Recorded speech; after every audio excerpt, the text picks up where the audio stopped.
تم اس کام میں کھڑے اترو گے، اس لیے ہار مت ماننا۔ تو یہ اس کو وہ کہہ رہا ہوتا ہے ابن سبا کو، تو وہ کہتا ہے بے شک تم بے فکر رہو، میں نے پورا بندوبست کر لیا ہے کہ میں نے کیا کرنا ہے اور میں کر کے ہی رہوں گا۔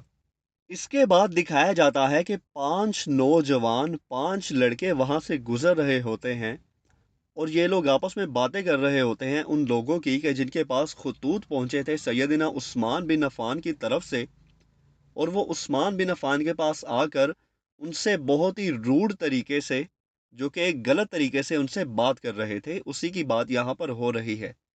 اور یہ 5 لوگ کون ہیں؟ حسین علیہ السلام، ابن جعفر، محمد بن حنفیہ، عبداللہ ابن زبیر اور عبداللہ ابن عمر، یہ 5 یہاں پر بیٹھ کر یہی بات کر رہے ہیں۔ عبداللہ ابن عمر کہتے ہیں کہ مجھے سمجھ میں نہیں آ رہا کہ ان لوگوں کی اتنی جرت ان میں کہاں سے آئی کہ وہ امیر المومنین کے اوپر جھوٹا الزام لگا رہے ہیں۔ کیا انہیں اتنی بھی شرم نہیں ہے کہ وہ اللہ کے نبی صلی اللہ علیہ وآلہ وسلم کے شروع کے صحابوں میں سے ہیں؟ اس پر عبداللہ ابن زبیر، جو کہ زبیر رضی اللہ عنہ کے بیٹے تھے، وہ کہتے ہیں اللہ کی قسم اگر میں امیر المومنین عثمان بن عفان کی جگہ ہوتا اور یہ لوگ اگر مجھ سے اس طرح سے بات کرتے تو میں انہیں اچھے سے جواب دیتا۔ تو عبداللہ ابن عمر ابن زبیر سے کہتے ہیں کہ نہیں نہیں، تم غصہ مت کرو، امیر المومنین نے اس طرح کا کچھ بھی کرنے سے منع کیا ہے جو تم کہہ رہے ہو۔ اور آپ یہاں پر دیکھ رہے ہوتے ہیں کہ حسین علیہ السلام خاموش بیٹھ کر سب کی باتیں سن رہے ہوتے ہیں، آپ ایک لفظ بھی نہیں کہتے۔ اس پر ابن جعفر کہتے ہیں کہ امیر المومنین عثمان بن عفان کے پاس یہ جو لوگ آئے تھے جن کے پاس جھوٹے خطوط پہنچے تھے، انہوں نے جو کچھ بھی فرمائش کی سیدنا عثمان سے، سیدنا عثمان نے مان لی۔ اس کے باوجود بھی یہ لوگ باز نہیں آ رہے اپنی حرکتوں سے، اور ان لوگوں نے ایک جٹھا اکٹھا کر لیا مدینہ کے باہر، جو کہ آپ سب کو پتا ہے خوارج تھے۔ یہی سب یہاں پر باتیں ہو رہی ہوتی ہیں، اتنے میں عبداللہ ابن عمر کہتے ہیں امام حسین علیہ السلام سے کہ حسین تم کیوں خاموش بیٹھے ہو، تم کیا سوچ رہے ہو، ہمیں بتاؤ۔ اور ابن عمر کہتے ہیں حسین میں دیکھ رہا ہوں کہ تم ہماری باتوں میں شریک نہیں ہو رہے، تم کوئی بھی بات نہیں کر رہے، ایسی کیا بات ہے؟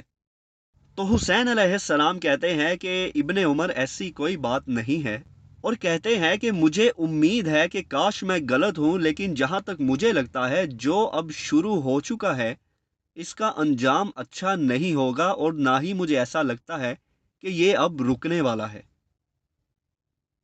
دوسری طرف دکھایا جاتا ہے کہ محمد بن ابی بکر بیٹھے ہوتے ہیں، جو کہ ان لوگوں نے مدینہ کے باہر پڑاؤ کیا ہوا تھا، اور یہ بھی ان لوگوں میں شامل تھے جنہوں نے سیدنا عثمان بن عفان رضی اللہ عنہ کے گھر کا محاصرہ کیا تھا۔